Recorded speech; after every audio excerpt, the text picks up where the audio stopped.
Just breaking right now across the wires, President Trump is ordering a total and complete blockade of all sanctioned oil tankers going into and out of Venezuela, saying that the armada around Venezuela will only get bigger, and that the Venezuelan regime has been designated a foreign terrorist organization, crossing on all the wires coming from the Trump administration and the president himself. A blockade of all sanctioned oil tankers into Venezuela as we look at some of those drug boat takeouts.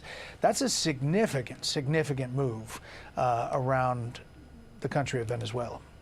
Yeah, I mean, Brett, it's incredibly disturbing. I think this is why you're seeing members of Congress on both sides of the aisle coming forward and saying, you know, we need to understand a little bit more about what the posture is and what the reasoning and rationale is.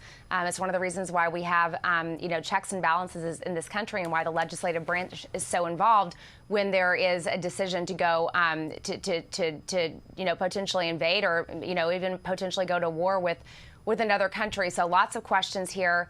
I think that President Trump, I know he's speaking to the country tomorrow night, addressing the nation.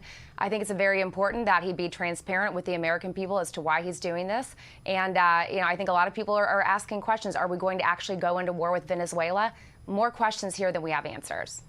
Yeah, Ari, you know, the president is saying, and maybe tomorrow night in his primetime address, which you'll see here on Fox, he's going to get into this, some of the specifics. It's not that we don't hear from this president a lot. We hear from him a lot on a lot of moves, but tonight he's saying this blockade, I mean, it's a significant move. Yeah, I think for most of the American people, everything vis-a-vis Venezuela is unexplained. I don't think the American people understand or know, have probably never even heard of him for the most part, Nicolas Maduro, the president of Venezuela, and what's wrong with him? What's our beef with him? What's our beef with Venezuela? President Trump hasn't explained it thoughtfully to the American people, so it's a lot of tough, knee-jerk action that's pretty good against drugs. I support it. The action against the tankers, in most cases, well, in the case previously, that was under a warrant, and that tanker was an unauthorized tanker. It wasn't even flagged, which is a violation of international law.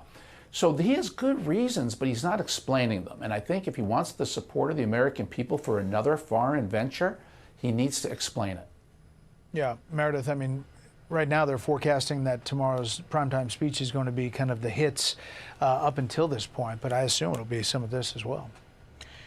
Yeah, I think people are looking for answers on many fronts, and you know, we're getting to the time of the year. It's about 1 year into Trump's first year here back in the White House, and the White House wants to look ahead to the midterms. They want to talk about the economy and what they're trying to do here, but what we've seen more recently is a lot of distractions, whether it's this Vanity Fair article or even the president's comments about Rob Reiner yesterday that were really disturbing to a lot of people on the Hill.